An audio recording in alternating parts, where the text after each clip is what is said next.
So here we are. I would like to thank everybody for uh, per- arriving today. We're here with Enam Gbewonyo, I think. Close enough.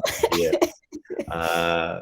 But I'm very, very excited to have her to come speak with you guys. This is probably the first person that I reached out to. Actually, no, she is the first person that I reached out to when I started organizing this project, because her career as a storyteller is fascinating. The way that she arrived to being a storyteller and the things that her work is also fascinating, and her process. And I felt, somebody like that to speak with you guys would be amazing, because we're all on a personal journey of creating our stories and our art and anything of that nature. And so speaking with her, what you guys will have is an intimate conversation about the processes and finding yourself in your work, understanding your work, and most of all, being authentic to your work, which I think is we're all kind of arriving to that place as we create.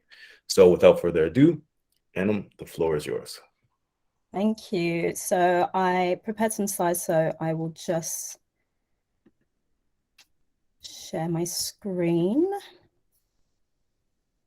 And hopefully you can all see the screen? Sorry, I can't actually see. Yes, we can. Okay, perfect. Okay, so I wanted to start off with just a little bit about me, and then we'll get right into it. So I'm Enam Gbewonyo. I am a textile and performance artist. I also curate exhibitions, and I founded the Black British Female Artists Collective here in the UK. And that was because I was really struggling as an artist, as a Black female artist, to just kind of start my career, get places to exhibit. And I found a lot of my friends were experiencing the same for many reasons. UK is extremely racist, sexist, ageist as well. Most of us were coming into our careers kind of after university, after going into kind of more professional, you would say, careers, and then coming back to our art. And obviously class as well. We're all working class, our parents are all immigrants and have worked hard to kind of make lives for themselves here. And it's art industry is something where they expect you to do a lot for free. And obviously from our backgrounds, we can't afford to do that. So we've been working together since 2015 and been doing quite well individually and as a collective. So it kind of was a kind of a seal of approval that we gained a voice and we were able to kind of make our voices heard. So my background is I am a British Ghanaian. I was born in the UK, but lived in Ghana for some time, born in 1980, and I live and work in London. As an artist, I've been practicing for 11 years, but I actually began my career, I studied textile design, and then worked in fashion in New York for about 7 years before moving back to the UK when I was made redundant. And I worked in education. I wanted to be an art teacher, but education is very difficult in the UK. It's more about politics than it is about teaching the children. And so I decided that actually I wanted to become an artist and work with children and young people through my work as an artist. And I would say in the last 4 years, I've really started to see my career kind of take off. And that's for a multitude of things, partly, like I said before, being Black and being a woman, it's really difficult. But also I think I really found my voice in the last 4 years.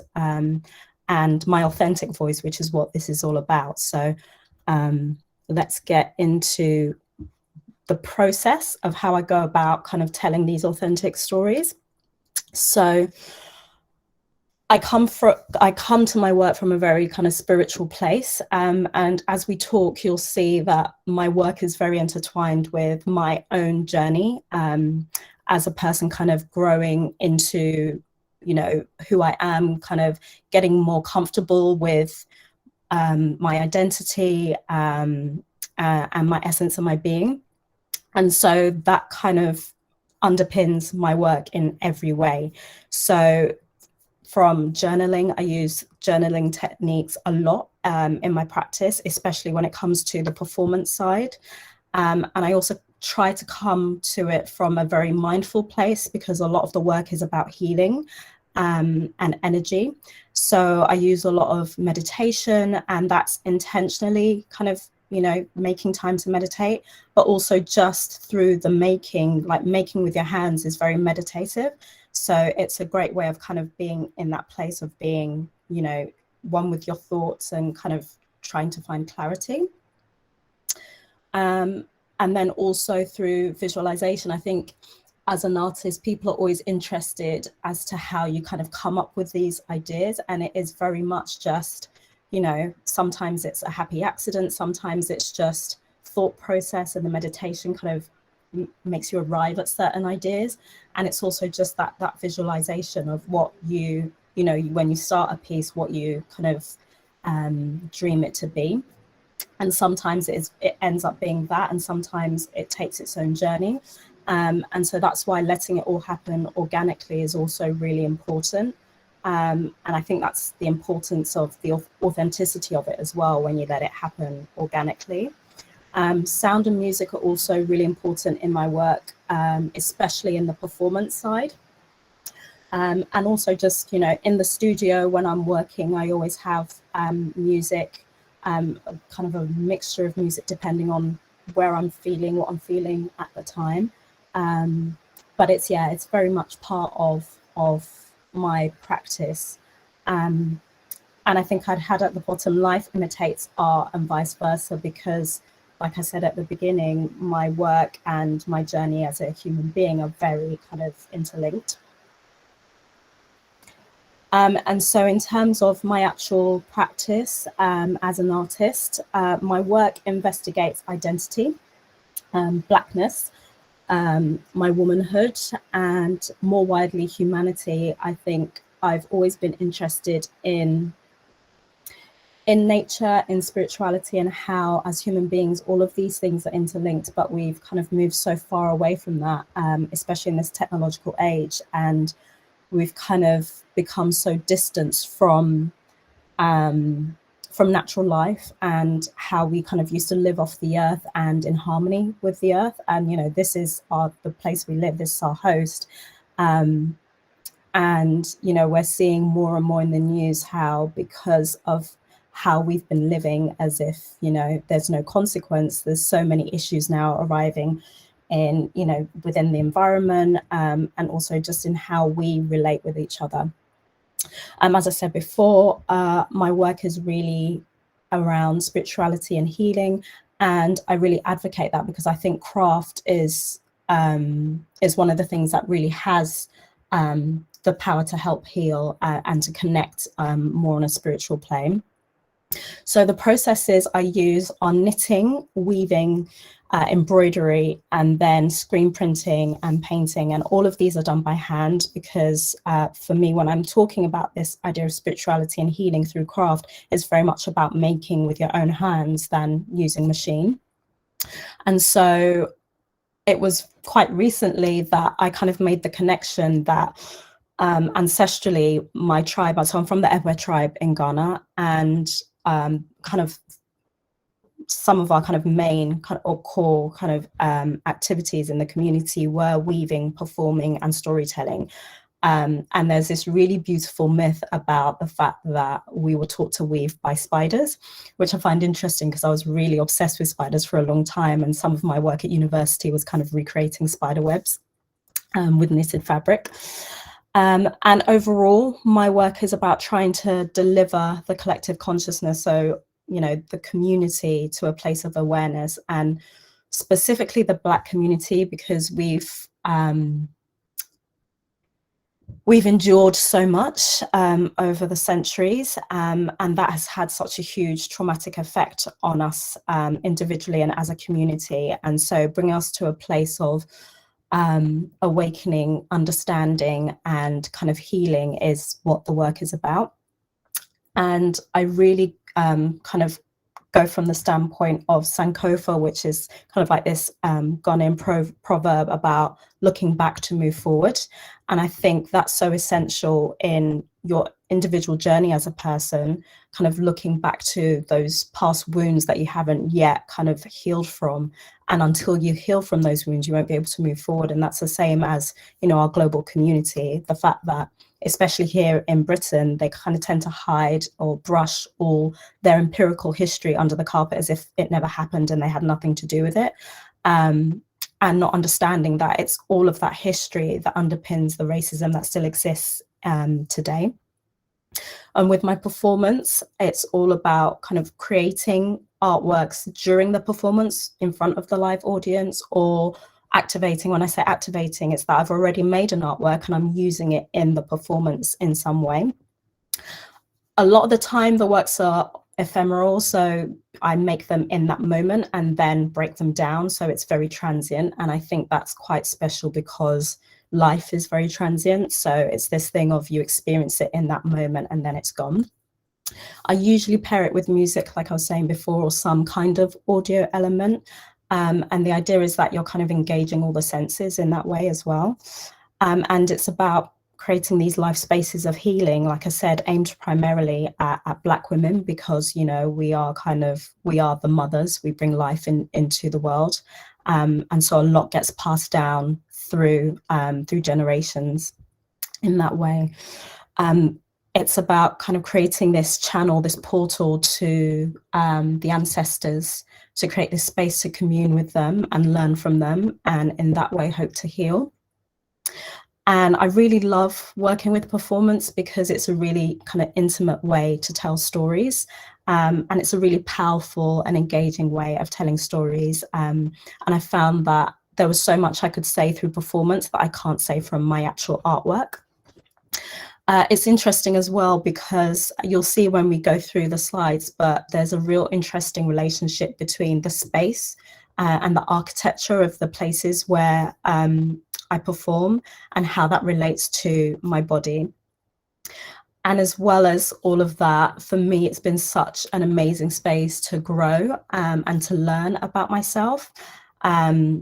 And I'm really kind of excited about kind of continuing that journey. So performance is actually quite new to me. I only started it about 3 years ago.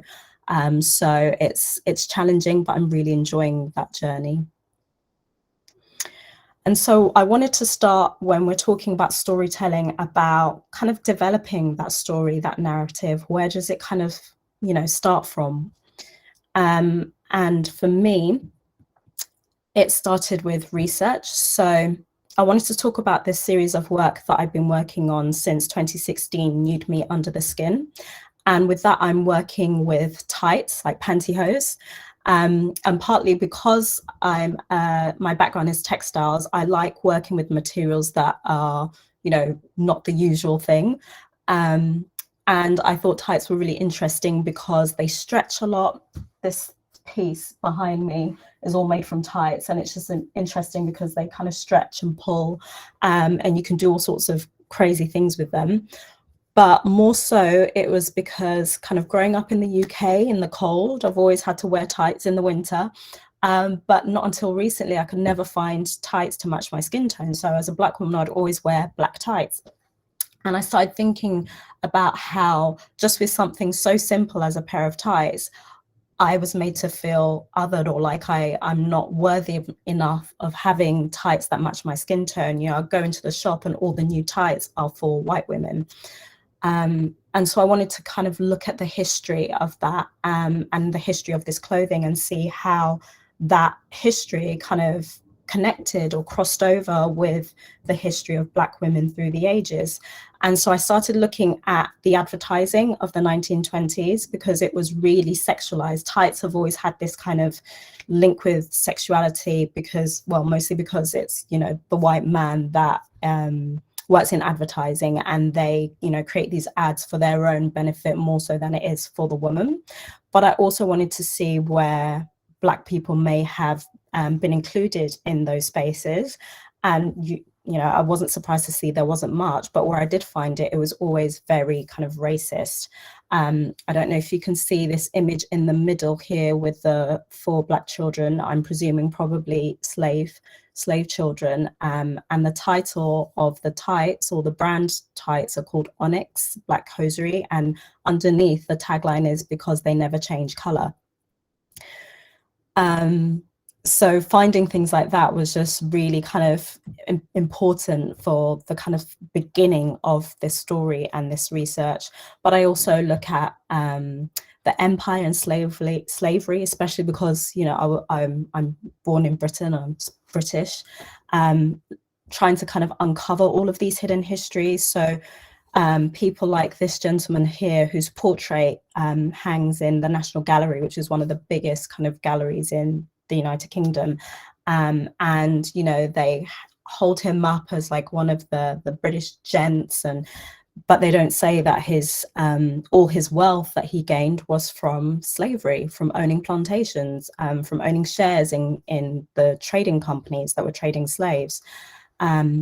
And at the time, a lot of the British would display their wealth with their clothing, and what part of their clothing was these stockings, which you can see on his legs, which were more often than not made from either cotton or silk. So obviously thinking of cotton and the cotton plantations in America, and the Black women and children and men that would have been, growing this cotton, and the violence that would have been perpetuated, put on their bodies. It looks at things as well like the African mask, and how the features, Black features in the West, have been demonized. The idea of the big lips and the big nose were often made to seem funny or comical, and how that still comes through to the present day in terms of beauty standards. And then I look at the NHS nurses. So here in the UK, we have a National Health Service, and after World War II, because there was such a loss of life in the UK, they were kind of campaigning in across Africa, across the Caribbean, for people to immigrate to the UK and support, the mother country. And they were kind of promoting this idea of them being welcomed with open arms, but often. And my mother was, one of these women who moved to the UK in the late 60s, and her experience was really traumatizing. And it's this idea of Black women always kind of being the carers and being the foundations of, empire, of, all of these civilizations that made so much wealth off of our bodies, but not receiving love, not receiving gratitude for everything that they sacrificed. I look at ballerinas as well, and that kind of ties into my performance and the way I move in my performance, and the racism that they experience in the ballet world. And then I use a lot of Black tights as a way of showing Black women's resilience, how we always find a way of coming through, of overcoming. And then reclamation, kind of us really taking back what's ours, taking back our visibility, taking back our beauty and our sense of self-worth. And I represent that in the work by using tights that match my skin tone. I work with a brand in the UK that's owned by a Black woman who's kind of creating these tights for Black women and women of colour. And then I talk about sustainability, looking at how tights are made and how bad they are for the environment in terms of how they're made, but also because they don't break down. And so I use a lot of used tights in my work to portray that.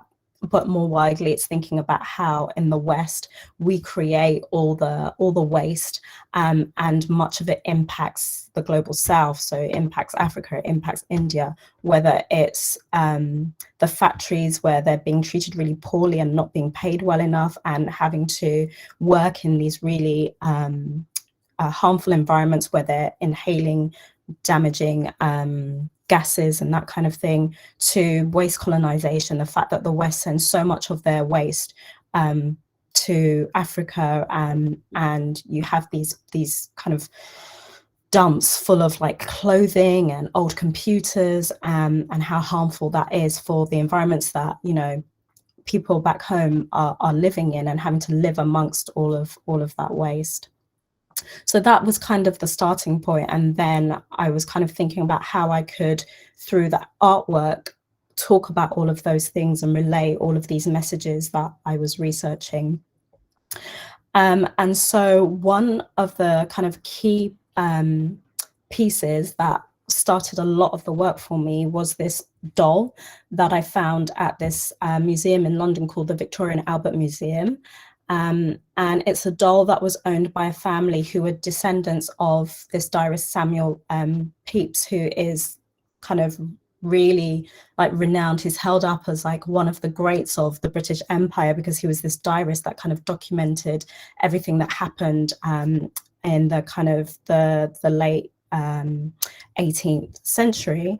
But no one talks about the fact that he was a shareholder in the Royal Adventurers into Africa, which is the Royal Africa Company, one of the biggest kind of traders in the slave trade. And so I was thinking about how that wealth would have passed down to this family, Cockrell family, and potentially it's that wealth that bought this doll, this kind of extravagant thing that obviously wasn't for a child to play with. And it even had stockings. And so then I wanted to use that as this kind of story about how, you know, this potentially could have been a doll that a slave owner owned in their home. And, you know, one of the house slaves may have found it and was looking at it, putting the stockings against their skin and thinking, oh, I will never have such beautiful things, or I will never have such beautiful skin. And so that became the beginning of this performance piece, and the first performance that I ever did. Where I was kind of talking about how these things connect to Black women. And it was just a great display of how Britain kind of became so powerful and so wealthy off of the violence and off of the backs of Black bodies, and how that still exists, you know, in present day. Through the research, I found that the people that founded the Bank of England, which is now, I can't remember what bank it is now, but it still exists just under a different name. They founded the bank with slave trade money. And there's so many stories like that, and so many buildings across the UK that were built with, you know, the wealth from that time. So it's really just interesting how to kind of tell those stories and make people aware of it. And so I wanted to show this piece because the performance I was just talking about, I used this piece in the performance. And so it's knitted from the standard kind of white woman's nude tights. And I call it the invisibility cloak. And that is a play on the fact that Black women are so invisible in the fashion industry, invisible in the professional world, but also thinking of it as a cloak, and how a cloak is supposed to protect the body, especially against, you know, the weather in the UK.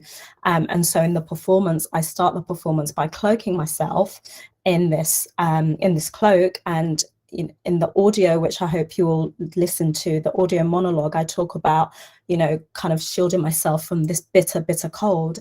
And that's talking both about the bitter cold weather in the UK, but also the coldness that Black people and Black women experience. And that came from talking with my mum about her experience as a nurse when she first moved to the UK, and the racism that she experienced from the patients when she's trying to care for them and look after them, and they're telling her not to touch her with the N-word and all sorts of things. And, you know, from the matrons not wanting her to excel, or not putting her forward for jobs, all of those kinds of things. And so the performance, I wanted to link it to the story of my mother, but then I was also thinking about the story of my matrilineal ancestors, or, you know, under my mother's line. So my grandmother, my great grandmother, women that I don't really know much about. My grandmother died when my mom was really young, so I never met her. And traditionally, in African families, especially at that time, it's not something where, you know, mother and daughter would sit and have these conversations about life or anything like that. So there's not much that my mum can tell me about my grandmother, and very little about my great grandmother. Just, you know, idea of when she may have been born, which was interestingly around the 1800s, so around the kind of height of colonialism and slavery. And so I wanted to link those to show how each of us has a link to these histories, and it's just about kind of peeling back the layers to see that. And so the next performance I did was kind of following on that story. And so I made another knitted piece from tights, and this time using used tights as well. And the piece was called, the actual knitted piece, which is an artwork by itself, was called The Oculus, the Third Eye. And that was kind of tying in this idea of spirituality and awakening and opening portals to another realm, because the idea was that I would be kind of birthed within this space in the middle of this eye. And through movement, I take the audience on this journey, and it's kind of acting out what is being said in the audio monologue that you hopefully listen to. But it's also opening a channel to speak to my matrilineal ancestors. So my great-great-great-great-grandmother, who would have existed somewhere, maybe not in Ghana, somewhere in Africa before the Berlin Conference, before they divided up our continent. And she wouldn't have known, you know, any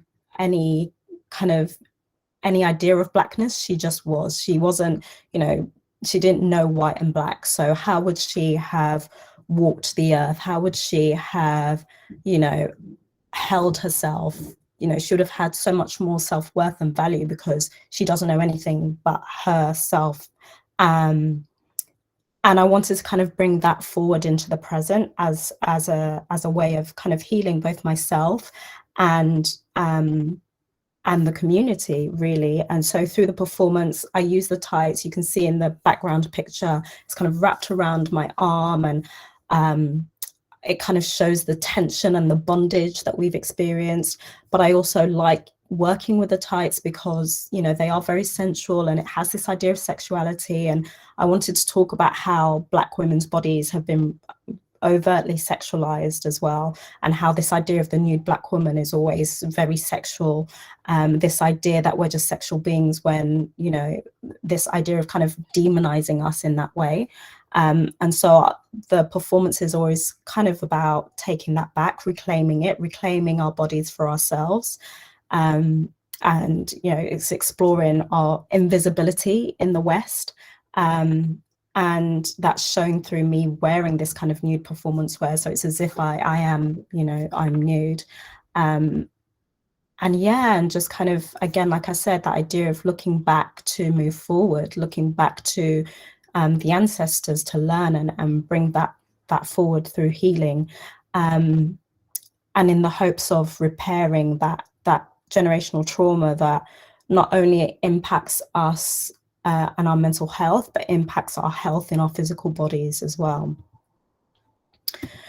So building in the personal, I'd already talked about my mother moving here to work in the National Health Service, and I really wanted to build that into a bigger story and talk about all the Black women that would have moved and all their experiences, and the fact that they've never been given the thanks for all the sacrifice, you know, the fact that they moved from their homes, from their families to this foreign country. And even when they set up families here, they worked so hard that they were often sacrificing their time with their families, with their children, you know, to give care and love to people that really, you know, weren't grateful for it. And I also wanted, again, to talk about that internalized trauma, all the things that they would have experienced, all the racism that they never really spoke about. They just buried it deep within and kept going. And how that gets passed down through generations, and how this work is about trying to close that loop, so that we no longer pass that trauma on to the next generation.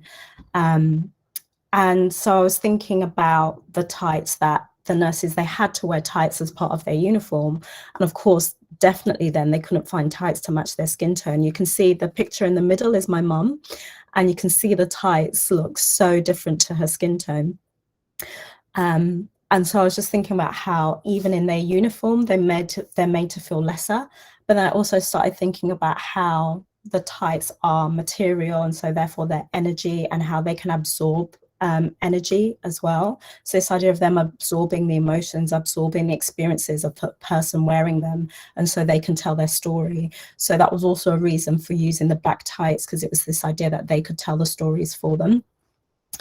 And also want to kind of express this idea of, you know, Black women being the foundations of all these empires, that they held these roles of servitude, that, you know, in slave era, they were working the plantations, they were the mammy looking after the slave owners' children.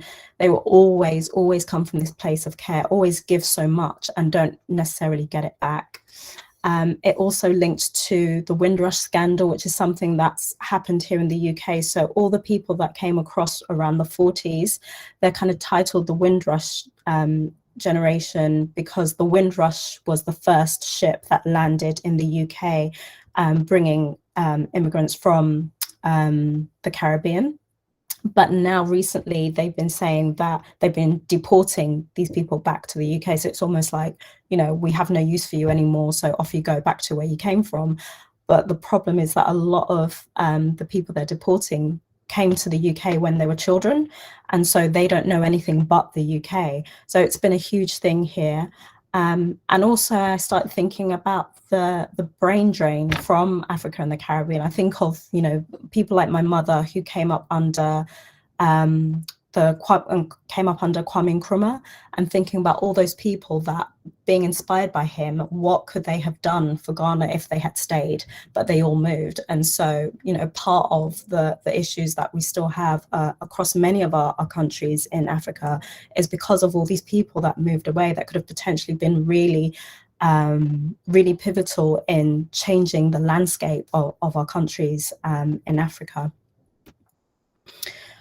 So just some shots of some of the artwork to show you how it works within the artwork rather than performance. So a lot of the time I'm playing around with the tights, stitching them together. And this piece is called We All Have Crosses to Bear.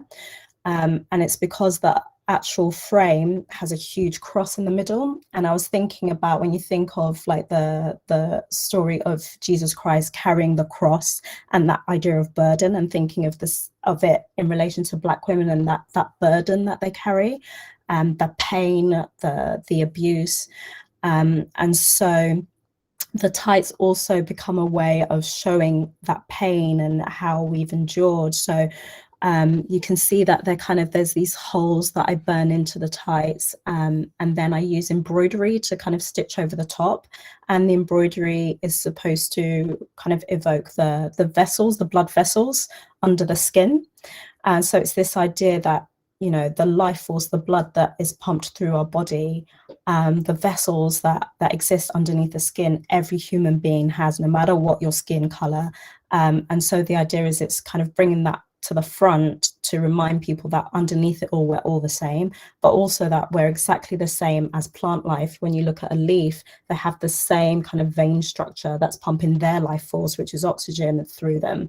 And so that we need to kind of bring ourselves back to being at one with nature and at one with the planet, and living off the earth rather than just completely destroying it. So this piece, you can see again, same thing, kind of working with the tights, but this time I'm incorporating images of my mother as a nurse, to kind of tell her story as well.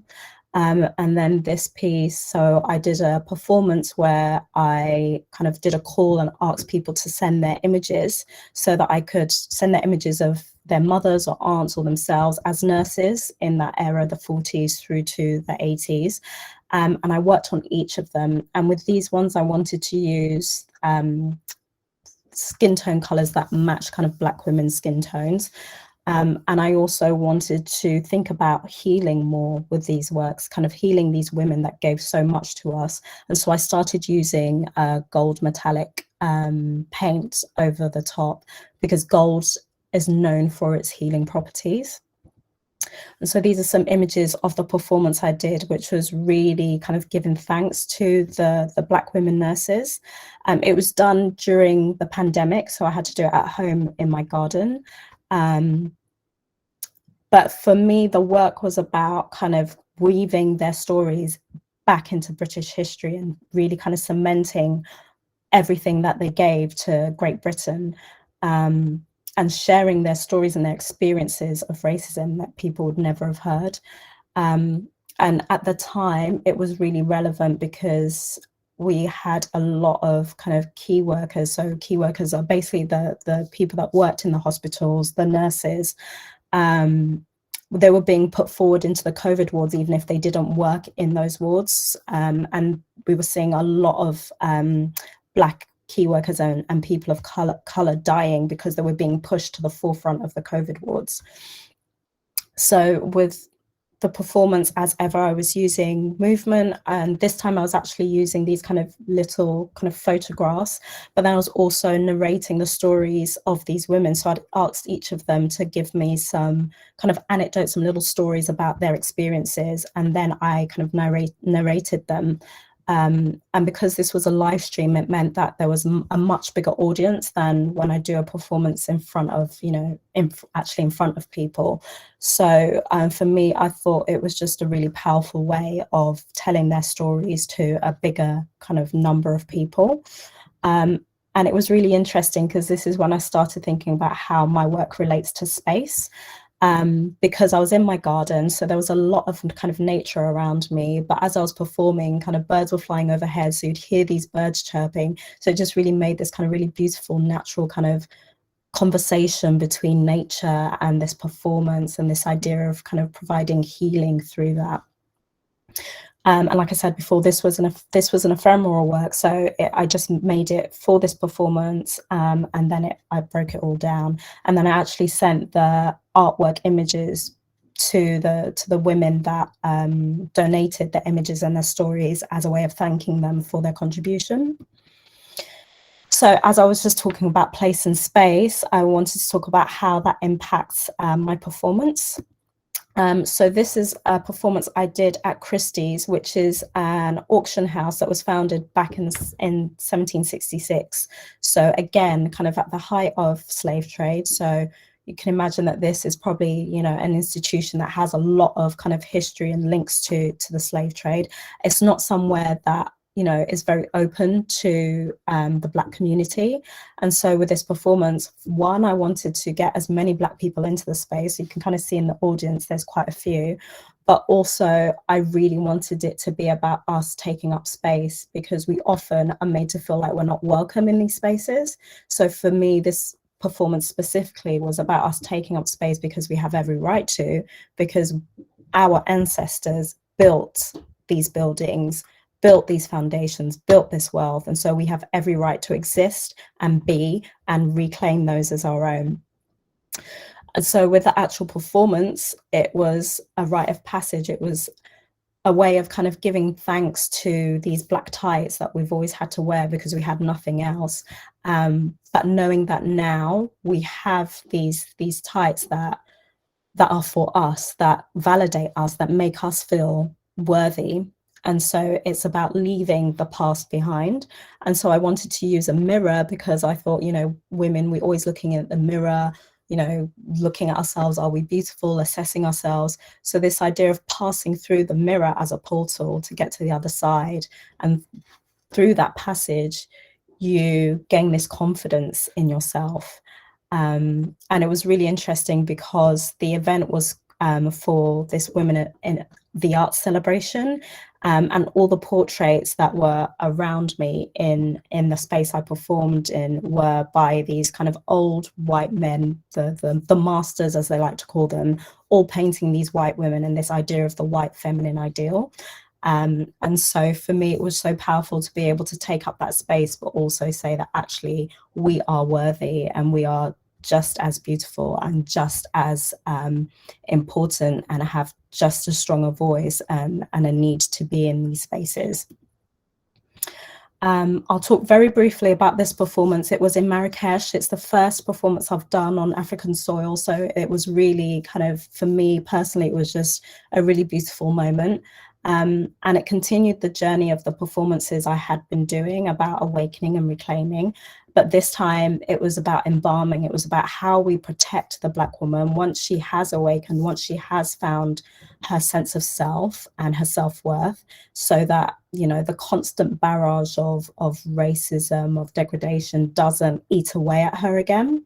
So it was this idea of creating this safe space within this cocoon. So the artwork was called The Cocoon, and around it I'm kind of wrapping the cocoon in these tights as a protective layer, and inside the space is this kind of really kind of luxurious space for the Black woman to just rest and relax and be. And so because the performance was, it was in a way, it's commissioned by this art platform, and they had asked me to kind of collaborate with 11 women because the other artists had collaborated with them. And again, these were women who were from the local community, had never told their stories, because, you know, you just think I'm just a regular person who cares about what I have to say, but every individual person has a story, has, you know, a meaning to their being. And so I asked them all to kind of donate items that were used to create this kind of safe space. So the carpets, and there were lamps and all sorts of things, cushions and literature and books. And then throughout the performance, it was an 8-hour durational performance performed over 2 days. So the first day was 1 hour during the launch event for the exhibition, and then the rest was performed on the second day. And I would have these intermissions where I'd do this tea ritual, because tea is as such a kind of part of the Moroccan tradition. But it was also interesting because tea has a really problematic history in terms of the colonizing of India, and obviously the sugar trade and slavery. So it was, again, a way of kind of reclaiming all of that sacrifice. But it was also interesting in the space because I created this cube, and it was in this kind of architecture of a cube space, and then it was open to the elements, it was open to the sky.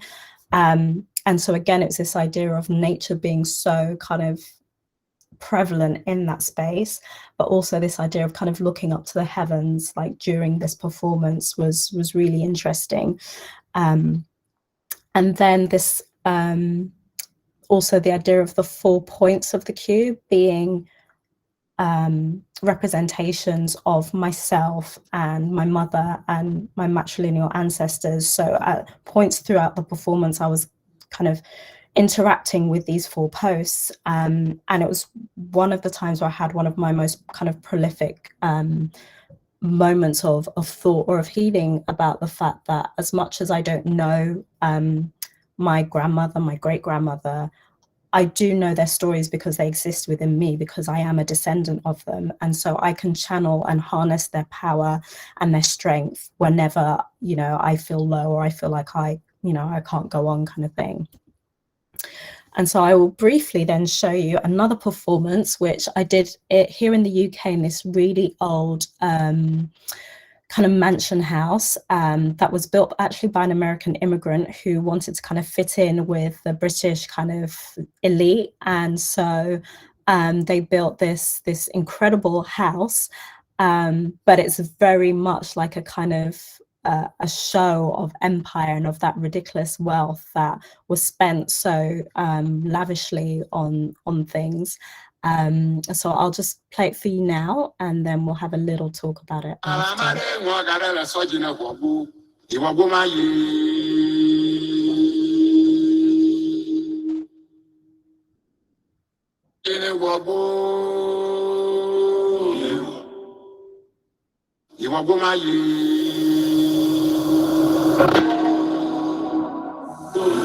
Surrounded by mahogany, opulence, ostentatious architecture, the magnitude of this space in which I currently inhabit, my small frame in its vastness, my energy and movement, feel it, overcome it, become one with it. It's as though I always belonged here, skin to skin. My energy permeates its foundations, rekindling its fires, breathing new life into old green earth. Awash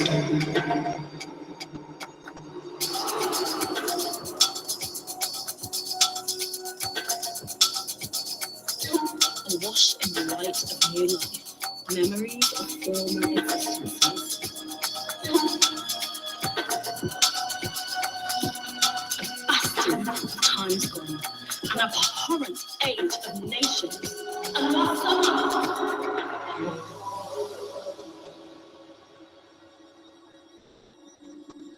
What ghosts lie embedded in his Portland stone?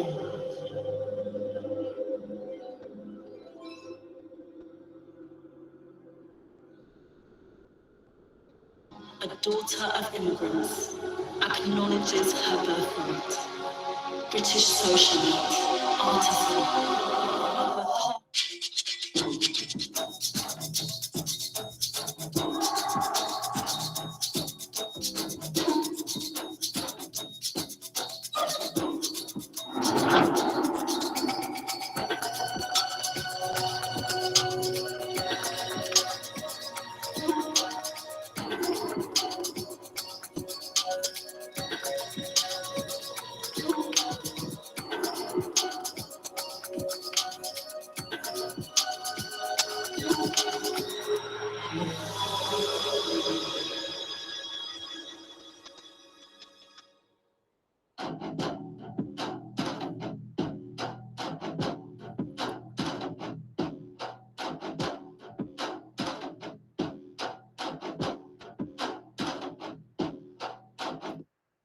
Okay, so with that piece, I'd actually been commissioned to deliver a performance for that space because it's a kind of arts heritage space. But seeing the space, we really wanted to develop a film as well that really talked about all the things that I explore through my practice. And so the idea of me being in that space and moving and dancing was about, again, kind of reclaiming that space for ourselves, but also talking about the ghosts of our ancestors kind of existing in that building's architecture, in its stone, in its wood, because all of that wealth came from, you know, our bodies, the labor and the violence to our bodies. And so in the performance, some of the movement is actually a traditional Egwe dance called Agbaja, which actually is about kind of bringing life force back into the body. And so it's this idea of healing the body through this movement, the expansion, the contraction and expanding of the chest, kind of brings oxygen back into the body and kind of reverberates through the body and the backbone. And then also the narration was done by myself, and I wrote the text by journaling, like I was talking about earlier, just thinking about what I wanted the performance to say, what I thought about the building and how my body responded to the building. And I thought it was really beautiful because it's made from this really beautiful kind of oak wood, like crafted so beautifully, that it was the play on the different skin tones of, you know, my dark skin tone, my dark brown skin tone against the dark brown wood, and then the lighter wood on the floor in that last room, and just how the light would catch the body, and just this idea of really celebrating Black skin and all its, you know, kind of tones, was really beautiful. So yeah, and also I think it was just important for me, so in the narration, speaking a few words in Ewe as well, you know, just thinking about how our language has also kind of been attacked, and how, like, I know in Ghana a lot of people kind of don't even speak their native tongues anymore, and everyone speaks English, and that kind of loss of our culture in those ways, and trying to kind of reclaim that. And so that kind of fits nicely into the next topic, which is, you know, the work as resistance, as this way of fighting back and pushing back. And so I'd sent through a chapter from this book, Decolonizing the Mind, which I understand you've already been introduced to. It's by Ngugi wa Thiong'o. It's talking about the colonization of Kenya and how we can kind of unlearn all of that. And what I found really interesting is this chapter on the African theatre. So it really kind of talks about how colonization was so strategic in the way that it really broke down our culture in so many different ways. and replaced it with, you know, these Western ideals of, you know, society and what culture is. And in doing that has really kind of eroded our own sense of self. And so I wanted to kind of read through the chapters, but I realized that I'm really running over. So maybe what I can do is share the slides with Femi, so you can share it with you all. I also have the actual book on PDF, so I'd be happy to share that with you, because I think it's a really important text. I think you'd all really enjoy it. But this chapter basically just talks about how before colonization, people kind of used to gather just anywhere in clearings and have these celebrations. They would have performances, whether it's to celebrate the harvest or you know, to kind of motivate the soldiers before they went to war against other tribes. Just there were so many ways that we would perform.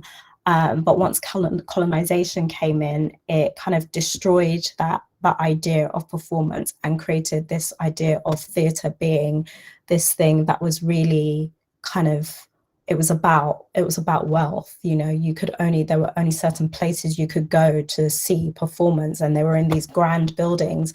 And I was even thinking how, you know, on the stage, the performers are elevated, they're on a higher level than the audience, so it makes them seem godly, when actually, when we used to kind of commune together, everyone was in a circle and everyone was kind of on the same level. So we are all one. You know, this idea of oneness has always been part of our cultures, and that was really taken away, and this idea of hierarchy became a real thing through colonization. And it's something I think about in my performance, because you know, I really kind of understand that my performances, a lot of the places I perform, is not somewhere that most kind of people in the Black community would go to. So how can I now bring my performance to the communities that I really, you know, I'm doing these performances for? So that's something I've been thinking about as like the next steps in my performance. But thinking of this performance I was just talking a little bit about with the film, so this is the actual commissioned one, which was slightly different. I was performing with a Black female cellist, actually, who was amazing, and she performed this song by a contemporary Ghanaian artist called Walasi, and the song is called Wezo. It's in Ewe, so I immediately wanted to work with the song. And Wezo means welcome, and the song talks about welcoming our people back. So, you know, welcoming the descendants of the slaves, people that were torn away from us, back home. And I thought that would be really beautiful, because this performance was talking about kind of taking Black women on a pathway to healing. And so I used a pyramid, because I always think of the meditation triangle pyramid is an actual thing where you can sit inside the pyramid and meditate. And it's this idea of the higher plane. You know, the top of the pyramid is the third eye, is the space of awakening, the crown. And so the pyramid was really important in that sense. And obviously Black, thinking of Blackness and actually how Black absorbs the sun. And so it's a way of kind of rejuvenating and healing the body. But it's also about kind of unbinding like these ideas that the West, that, you know, the empires kind of have forced on us and forced on our Black bodies.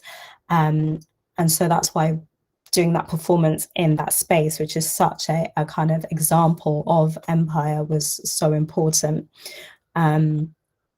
And then, like I was talking about before, with the different colors of the woods and how that played against my skin tone, it's thinking about the body and the architecture, and thinking about that when you're telling the story, and how all these different things play into what the audience sees and what they take from it.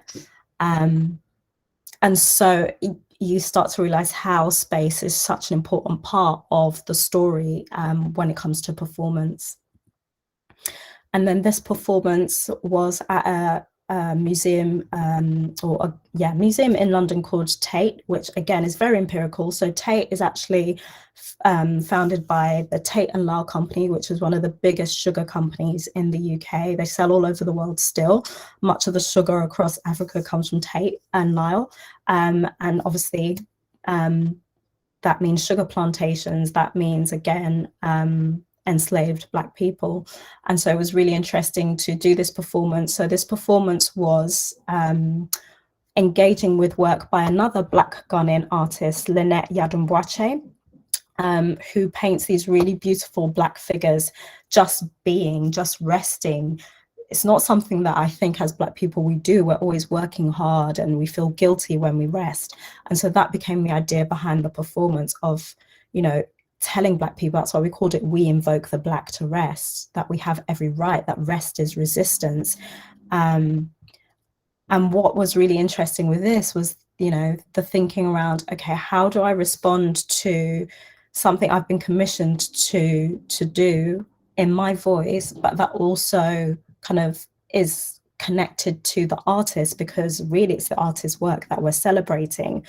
And how do you evoke this idea of rest, of awakening, of taking up space, all these things that I talk about in my work authentically, but still kind of paying homage to the artist whose work this is about.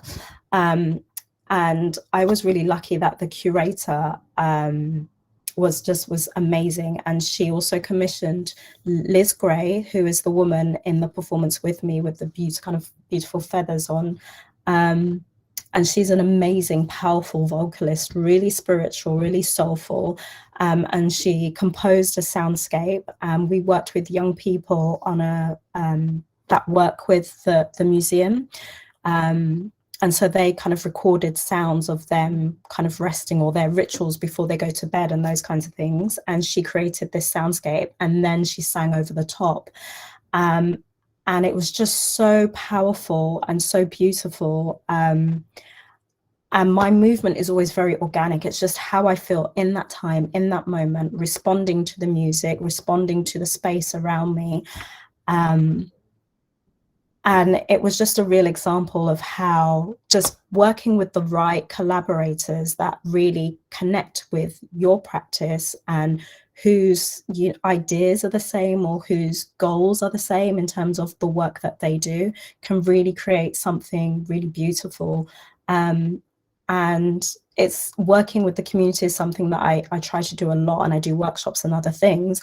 But in this space, being able to work with them to create a performative piece and have their energy kind of entwined with ours in this moment that was kind of streamed live was just really beautiful. But I think also the technology. So, you know, this image in the middle where the camera is transitioning from where Liz is, because we were performing in different parts of the museum. So it's transitioning from where she is to myself, and my movement creates these really beautiful, like ghostly kind of elements that really kind of add to the story, especially because, so we end up on this blanket, which again is my artwork that I knitted from used black tights. And the blanket, again, is, you know, this idea of rest. But I'm moving on the blanket, and at one point, you know, there's a certain line that she says in the song, and I'm really battling and struggling, and it's almost like I feel like I'm at this brink of connecting with the ancestors and telling this story. And so we actually become vessels. We're no longer really ourselves. We're just these vessels communicating something that, you know, is being channeled through us. So just, yeah, the whole experience was just really powerful. And actually since then, Liz and I are collaborating on a number of projects, and actually probably going to work as a collective together because we work so well. And that's it. I just thought I'd end with my contact info if you want to get in touch. If you know, have any other questions post this date, please feel free to get in contact with me. And yeah, if you have any questions, we'll go to questions now. Thank you very much. That was excellent and very informative. So I'm going to open it up to everybody. For anyone who has questions, please feel free to ask.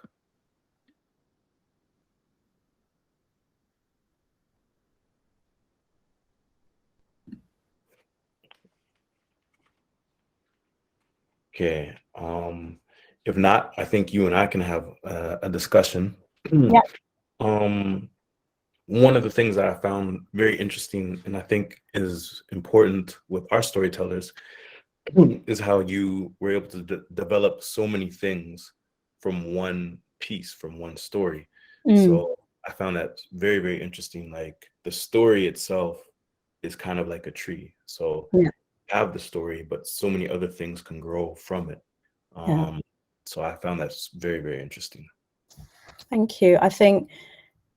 I guess it's because it comes from my own personal journey, right? Like, especially growing up in the UK, so many times that I battled with, my sense of self, even things like my hair. I used to relax my hair because, I wanted long, straight blonde hair, and that was never going to happen. And just, playing with dolls that didn't look like me, reading, fairy tales that just I was never represented. I was in schools where I was, one of a few Black children and children of color. And it wasn't until we moved to Ghana when I was 7, and we lived there for 5 years, and I went to school in Ghana, and I really got to understand a little bit more. I mean, obviously I was still quite young, but I really got to just being surrounded by these amazing like Black women, my aunties, and they're business women, traders in markets. They're just, and they're just being, I always used to be so embarrassed, like going to church with my parents on a Sunday in the UK, and they're in their traditional, and we're Ghanaian, we speak loud, and I'm just like, oh, why they always have to be so showy, like people are looking at us. And then we moved to Ghana, and I really this is who I am, and I really learned so much about that, and even just like about my epic culture, and just getting to really appreciate that. And so it's also interesting just then becoming a textile artist, and it's like I'm going back to my ancestors who are weavers and storytellers and performers. So but yeah, it's very much about that journey of self, coming to a place where I'm starting to be so much more comfortable in my own skin, and much more confident, even in spaces where, in the art world, there's so many times you'll be the only Black person in the room, and not starting to shrink back, but just hold my space. I have every right to be here. It's just little things like that through this work, it's really helped me grow in that way. But also just learning so much more about our history, and so especially about the UK, and the level of strategy involved in how they colonized not just countries across Africa, but across Asia, like all over the world. And it's this small little island. It's for want of another word, it's fascinating, like just the mindset, because I think as Black people, we always come from a place of love, right? And it's almost like a lot of the time for them, it's about conquer, right? It's just about conquer. They want more land, they want more material things, they want this, they want this, they want this, and they don't care what they have to do to get it. And just learning about how the tactics they use to kind of really erode everything that we're about, our identity, our spirituality, even within the art world, all the things that they looted from us. And now they're talking about loaning back rather than, giving us our stuff back. It's just, yeah, it's really deep. It's really layered. At times it's a lot, this research is not, it's not for the lighthearted. And so it's also about thinking about the care for myself. And I guess that's why the mindfulness and meditation is so important, because this stuff can be really traumatizing and triggering. And so actually even just the making is a way of kind of healing that process. So as much as I'm being triggered and it's really painful, through the work I'm kind of healing those kind of new wounds that are trying to manifest in the body. So yeah. Are there questions? I still have some stuff that I'd like to talk with you about, but Okay. I'll have to check back in. If there are any questions, please feel free to ask.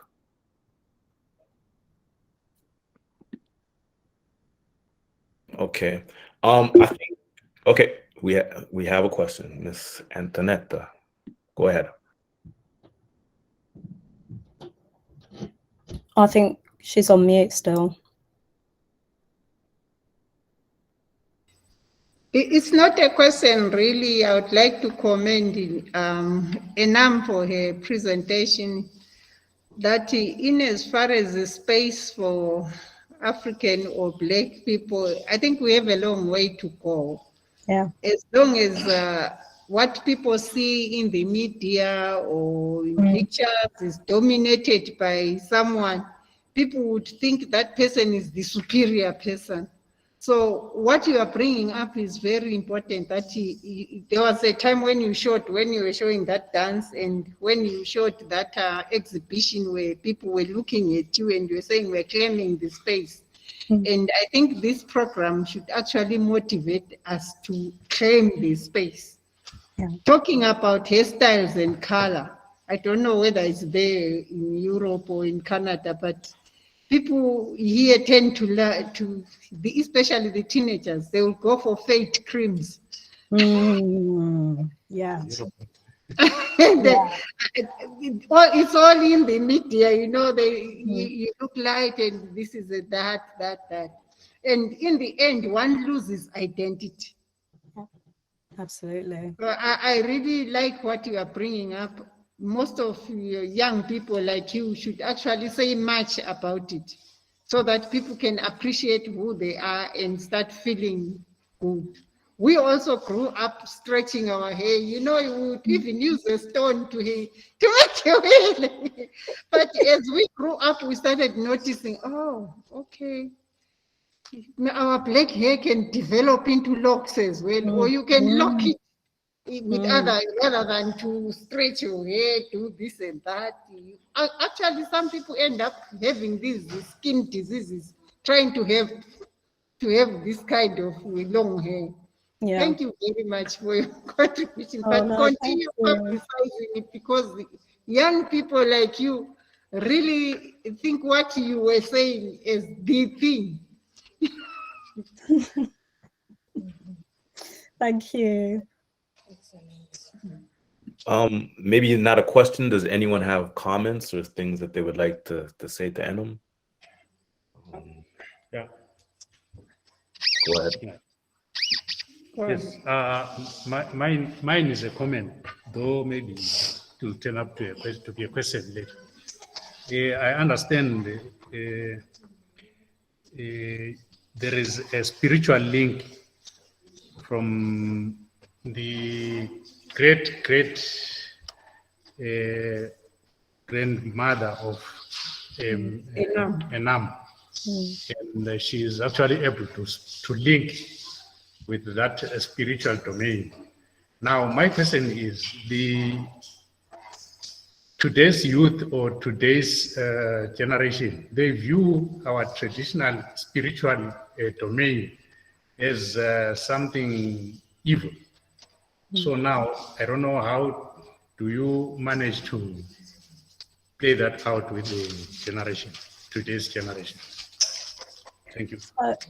I think that's a really great question, actually. Thank you. So I think it's about, again, it's just that link to authenticity, right? I'm just telling my story and my journey and saying that, I feel like for me, the way for me to find that peace, that place of healing, that awakening is by going within. I feel like so many times the reason that, people turn to alcohol, to drugs, to all of these things, even entertainment, all of these things that are supposed to busy us and keep us distracted from what is really important. And the only way to truly find healing is by going within, and by going within, it's that spirituality. When you think of, and it's taught in so many different forms. And I think part of the issue, and that's part of what the book Decolonizing the Mind talks about, is the fact that we've been taught that our spirituality is demonic. And that, the religions that the West brought is what is going to, save us and take us to this higher space. And yet think about the violence that was used to install, you know, that spirituality, that form of spirituality and religion. And the fact is that we are human beings, we all make choices. And so as much as, you know, there are people that use, you know, our traditional spirituality for bad, there are people that use it for good, just as there are Christians and Muslims that do good, and the Christians and Muslims that do bad. And the fact is that if you're coming from a place of love, which is what, as humanity, we're all supposed to be about love, then, you know, you are human, you are going to make mistakes, but it's about learning from that and trying not to put more bad energy out there, trying to bring positive energy, and whichever way that works for you. And the thing is that, you know, it's not for everyone. Some people will find spirituality in a different way. And we all have to be open to that. It's not saying one way is better than the other, which I think some of the kind of religions feel like their way is the only way, when actually I think we're all just here trying to figure out why we're here, what we're here for. And so our spirituality is always going to be a very personal thing. And I feel like the only real way to find that is by going within. If they, you know, and it's not for me to kind of lecture, it's for everyone to take from it what they will, what they can. If it resonates, great. If it doesn't, you know, it's finding that thing that works for you, that is authentic, you know. And I think that's the thing, is that until you really know yourself, you will never really be able to kind of achieve that. Thank you. Thank you. I think to kind of continue the conversation. Oh wait, we have another question. Okay, Lola.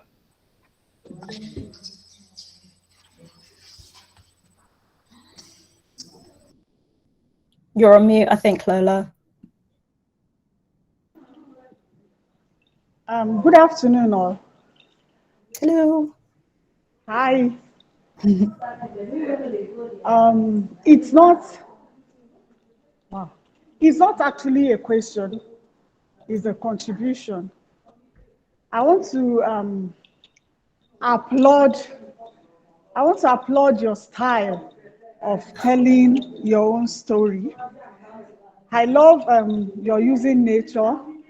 You're using things around you to express your kind of story. You know, it makes it more real. It makes you more involved in what you are trying to pass across to people. With using things around you or things you have personally experienced, it makes you, you know, express yourself in a kind of way that people will be able to, it becomes like, you know, a reality.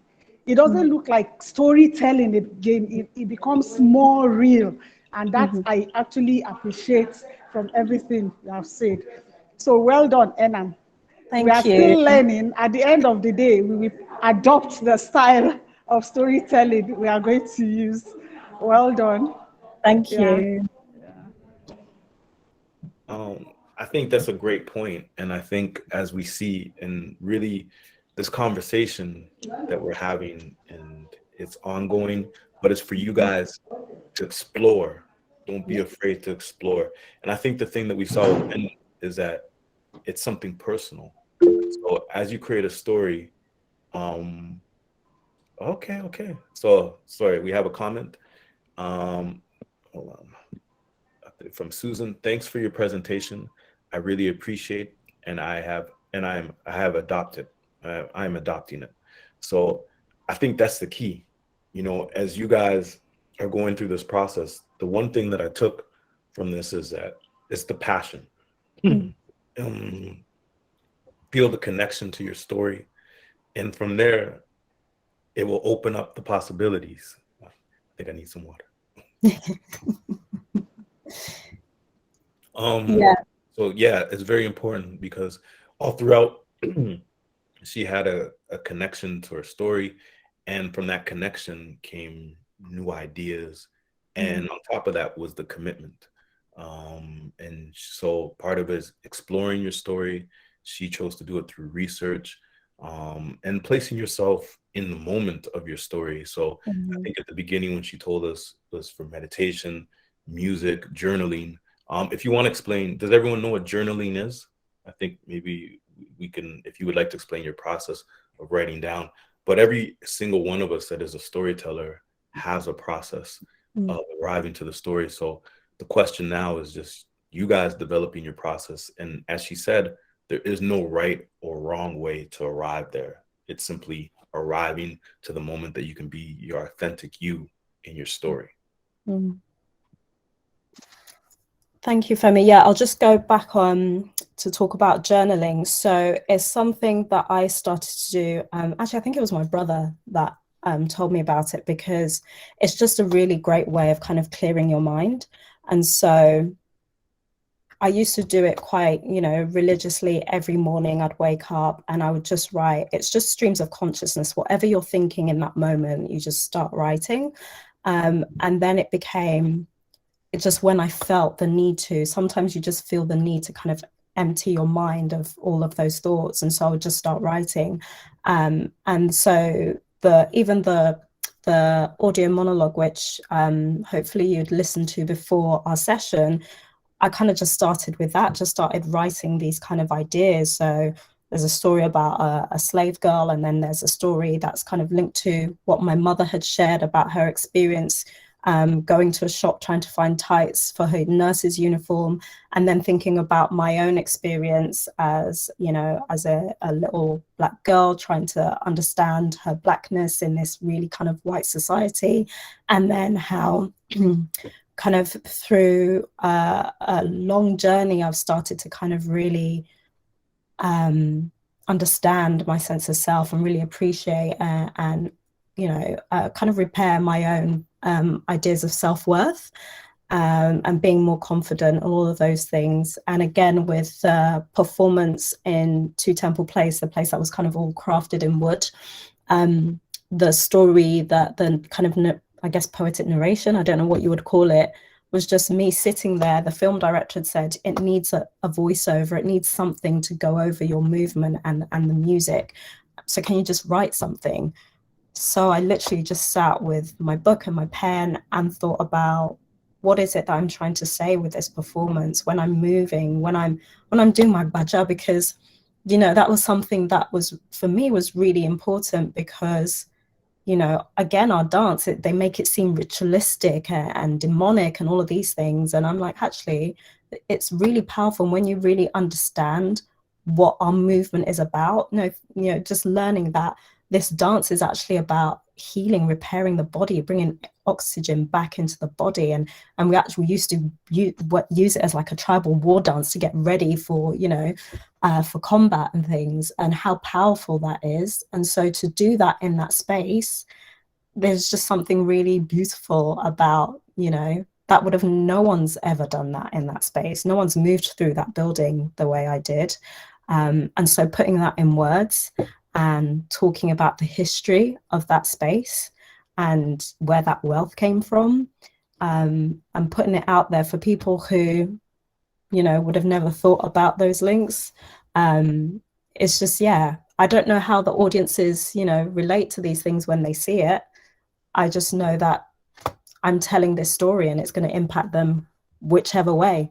I know some people aren't going to be comfortable with some of the things I'm saying, but some people will really, resonate, or, So for us, it's, storytellers, you're just telling your story and people will react to it however they're going to react to it. And, if it's negative, don't respond to it. That's their experience. It's not, it's nothing to do with you. It's their own experience. It's their own issues, their own things are being triggered. Things are being triggered in them. That's nothing to do with you. For you, your power is in your story, and that's what you've been tasked with, being this vessel, to tell these stories. So I don't think I could do anything else. So I will continue whether people like it or not. I love that. It's about confidence as well. Your self-concept of yourself. Storytelling, it can be scary, but a Yeah. lot of it is coming from you. Is my story good enough? I don't Mm. know if my story is good enough. Who wants to hear my story? It's not important. Mm. Femi tells me it's a good story, but it's not a good story, But the point of the matter is that each one of you in this group, and as you can see from Enam's journey, it's a personal journey, and Mm. she went through the ups, the downs, and everything, but she arrived at a place where she said, "It is my story. This is the story that I would like to tell, and it's coming from me, and it's authentic." And and I think that's the key from what I love about her work as well, and you guys talked about it. She's going into these spaces that would be deemed scary, that would be deemed, oh my God, all eyes are on me. But because she's in her story and she's allowing the story, and as she said, she's a vessel, she's allowing the story to do the work. And therefore, your story has the right to live in any space that it wants, to be in any space that it chooses.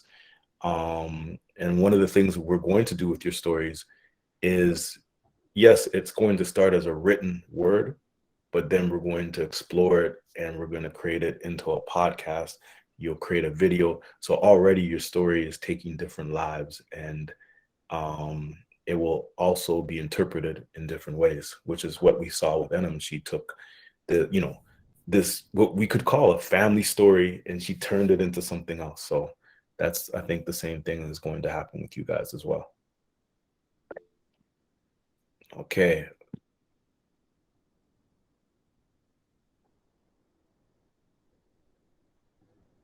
Oh, you're on mute, Femi. Thanks for your presentation in the chat. Oh, lovely. Thank you. Okay. If there's nothing else, I think we'll thank Enam for her time. As well, I will share in the groups. Oh, wait. Okay, so Miss Gloria has one. My takeaway is tell your story. Be proud in telling it, own it, and be proud about it. Just tell it, and you never know who it impacts. Thank you, Enam. Absolutely. That's perfect. Yeah. Sorry, go ahead. I was just going to say, should we talk about the task? Yes, and Antonetta has a question as well. Okay. Go ahead. I think you're on mute. Hi. Hi. Yes, it's not a question as such. I just want to comment. Thank you, Enam, for the great job that you are doing. It's so amazing. Thanks for the encouragement for us Black women to be proud of who we are. Thank you so much for that. No, thank you. Thank you. Okay, you're welcome. As well, Enam has created homework or a task for you guys to do. So she's going to explain it now, and you will share it in your groups, the results, and I will share it with her. So let's make sure we do it. Okay, 2 seconds.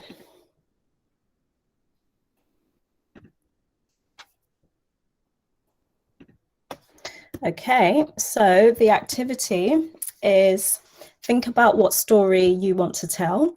And because I'm all about textiles, I would love if you could use a personal kind of, when I say historical, so something that's been in your family, maybe a piece of fabric or an item of clothing that really means something to you. It could be, a grandmother's cloth, whatever it is.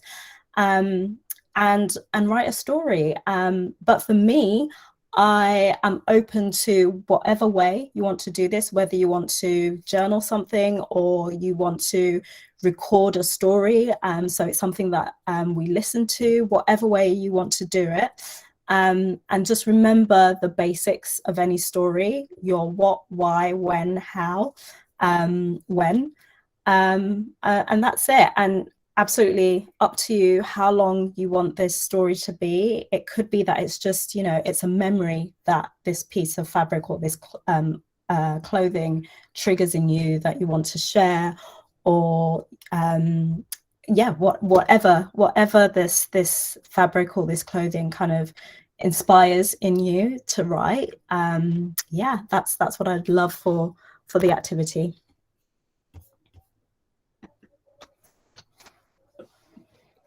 Do we have questions about the activity?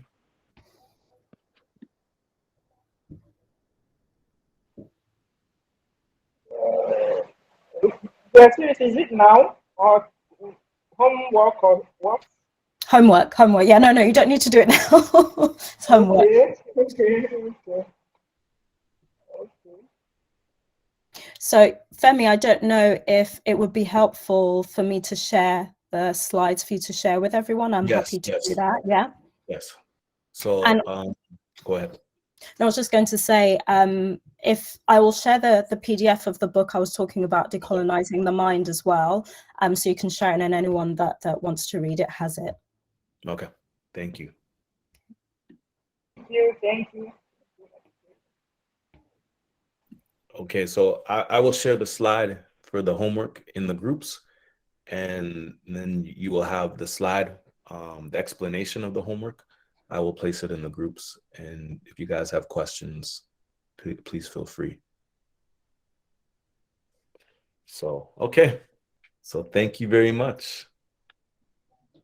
Okay. Yeah, thank you, everyone. I really appreciate your time, and thank you for being so open, and for your comments and contributions and questions. And yeah, just keep creating, keep telling those stories. Our stories need to be told, and we need to own our own voices. I'm tired of the white man writing our stories for us. So let's take that ownership, take that power back. Bye. Bye. Excellent. Bye, guys. All right. Femi, you going to stay on? Yeah.